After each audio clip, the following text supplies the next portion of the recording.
Good evening. This is All India Radio and I am Lalema Aneja Dang with the news at 9.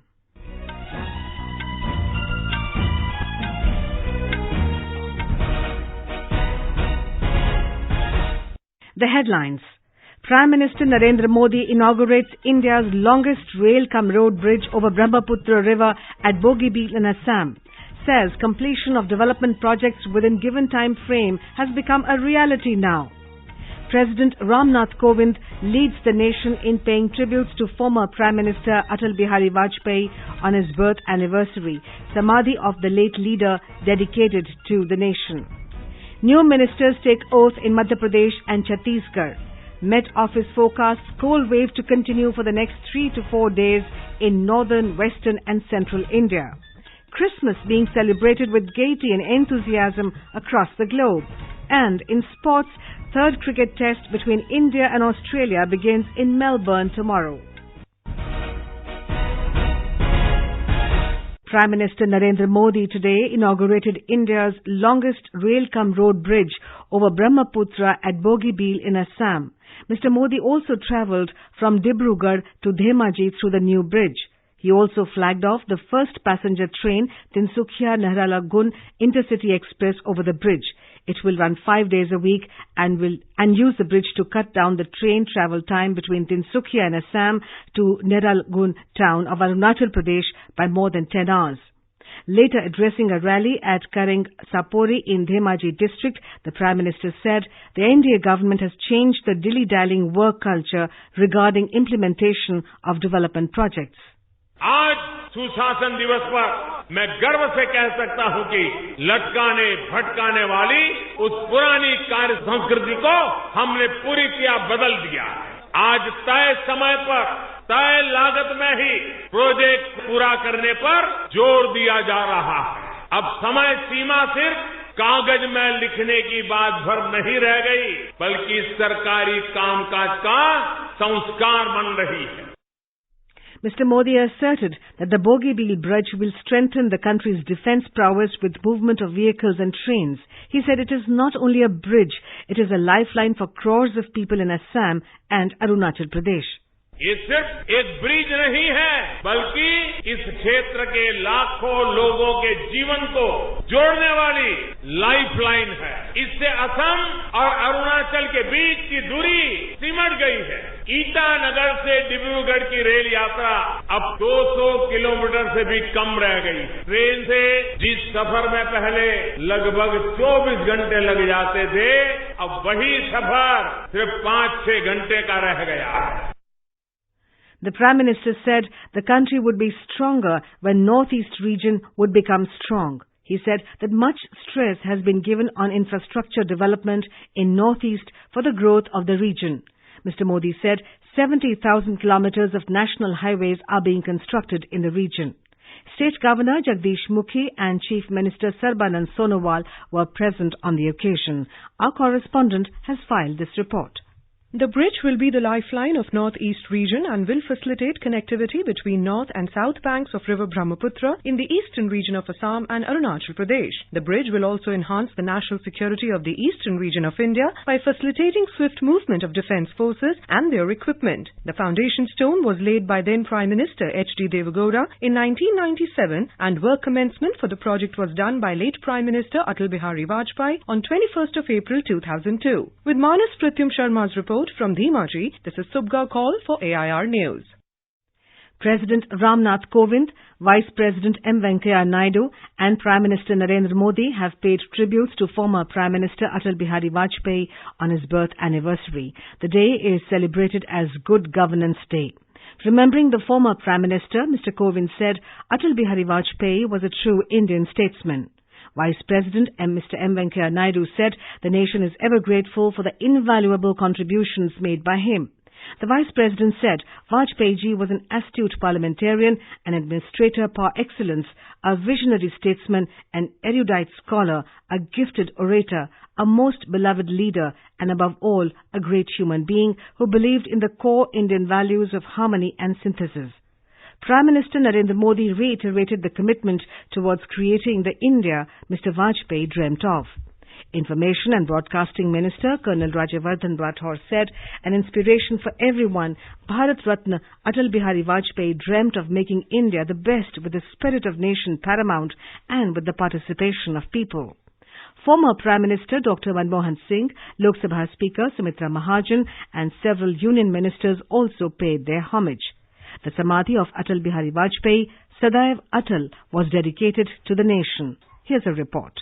Emphasizing unity in diversity, stones from various parts of country have been used in the construction of Samadhi near Rajghat in New Delhi. The central Samadhi platform comprises of 9 square blocks capped with a diya in the center. The number 9 holds significance and represents the Navrasas, Navratras and Navgrahas.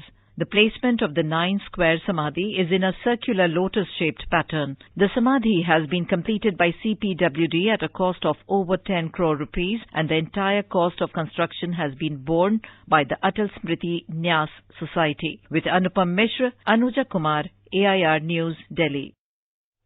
The new ministers in Madhya Pradesh and Chhattisgarh took oath today. Governor Anandiben Patel administered the oath of office to the new ministers. Our Bhopal correspondent has the details.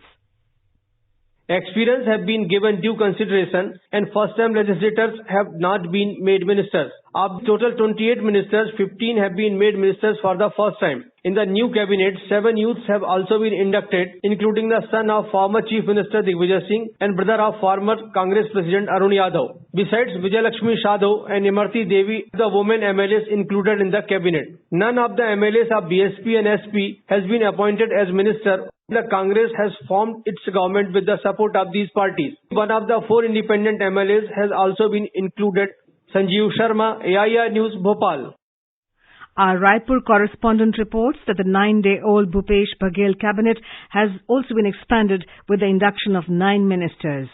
With the induction of 9 ministers, the strength of the Chhattisgarh cabinet has gone up to 12. Chief Minister Bhupesh Baghel and senior ministers T.S. Singhdev and Tamradhwaj Sahu were sworn in on December 17. The state cabinet can have a maximum of 13 ministers, including the chief minister. In the new cabinet of Chhattisgarh, 3 members belong to scheduled tribe, while 2 are from scheduled caste.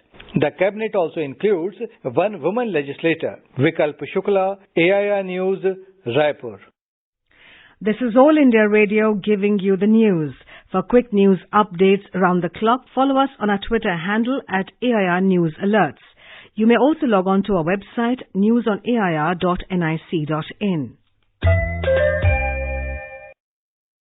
Finance Minister Arun Jaitley has said a perpetual challenge before the government is to strengthen the agriculture sector. In an interview to All India Radio News on the state of the Indian economy, Mr. Jaitley said one of the mechanisms to address the challenge should be to introduce measures on enabling farmers to earn more, make more investments in rural infrastructure like irrigation, and provide purchase or income support to them. Mr. Jaitley said, policy mechanisms have to be permanent to enable the farmers to earn more. And whatever support has to be given to them has to be given both in their quality of life and agriculture by the state itself. That is, you make life easier and make agriculture remunerative. Tune into FM Gold channel at 9:30 tonight to listen to the interview in our year-end program series. Cold wave conditions in north, west and central India are expected to continue for another 3 to 4 days. Talking to AIR, Met official Charan Singh said that prevailing cold wave condition is likely to continue in Punjab, Rajasthan and Haryana. The area of cold wave likely to expand to Madhya Pradesh, Chhattisgarh, Saurashtra and Kutch. The minimum temperature likely to continue below normal. The dense fog likely to continue over Punjab, Haryana and Rajasthan in early morning hours. Intense western disturbance which caused the rainfall activity over northwest India is not likely another 4 to 5 days. So the weather mainly clear during the daytime. In Delhi, it was a cold and foggy morning with visibility dropping down to 50 meters. Low visibility also disrupted flight operations at the Delhi airport. Most parts of Uttar Pradesh were in the grip of cold wave conditions and isolated areas witnessed shallow to moderate fog. Cold wave conditions intensified across Kashmir except Srinagar city as the mercury slipped further below the freezing point.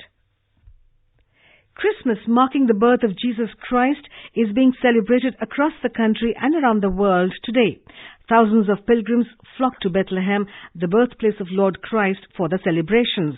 Reports of Christmas celebrations also poured in from different parts of the country. In Meghalaya, prayer services were held in the churches on the occasion. Our correspondent has filed this report. The biggest festival of Meghalaya, Christmas, is being celebrated with great gusto and merriment. The state capital was decked up with buildings as well as streets being illuminated and decorated with Christmas trees, banners and festoons. At Shillong Catholic Cathedral, a special midnight service was led by Archbishop. Individual artists and gospel bands enthralled crowds with traditional songs during road rallies. Defying a grave December cold wave, the visitors performed midnight carols. Large number of tourists thronged this hill state to celebrate Christmas and enjoy the climate. Samir Verma, AIR News, Shillong. Goa is also rejoicing in the mood of Christmas celebrations. Decorated and decked Christmas trees, brightly lit stars, lights adorning the houses, cribs of various shapes and sizes are the incredible sight in most of the areas in Goa. Dodol, bebink and other local culinary delicacies and sweets are served with joy. The Goa State Art and Culture Directorate has organized crib competition and it has been received with overwhelming response. Christmas offers an additional attraction for local as well as foreign tourists, and the current week to the New Year celebration marks the peak tourist season in Goa. With Saikas Sarkar, Mukesh Thali for AIR News from Panji, Goa.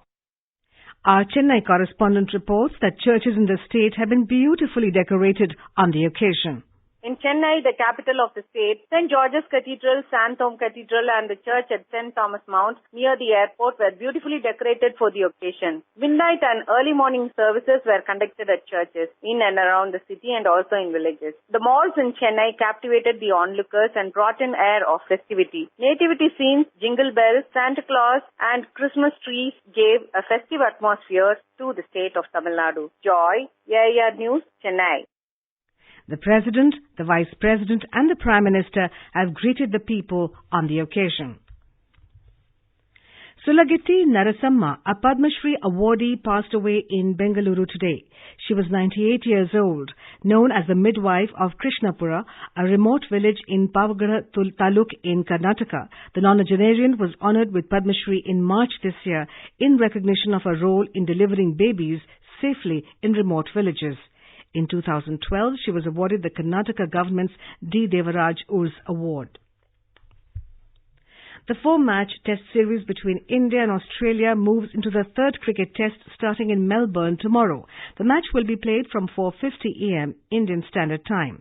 Team India look revitalized for this test with the return of Rohit Sharma and Ravindra Jadeja and the inclusion of attacking batsman Mayank Agrawal, who has been waiting for his test cap for quite some time now.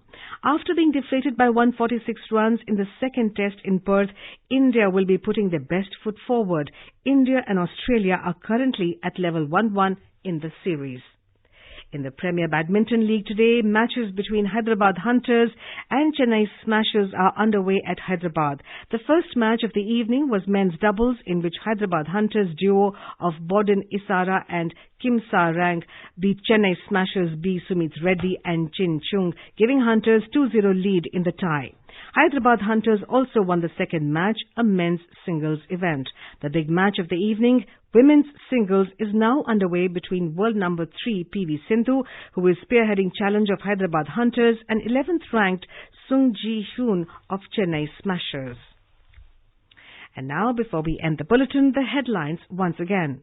Prime Minister Narendra Modi inaugurates India's longest rail-cum-road bridge over Brahmaputra river at Bogibeel in Assam, says completion of development projects within given time frame has become a reality now.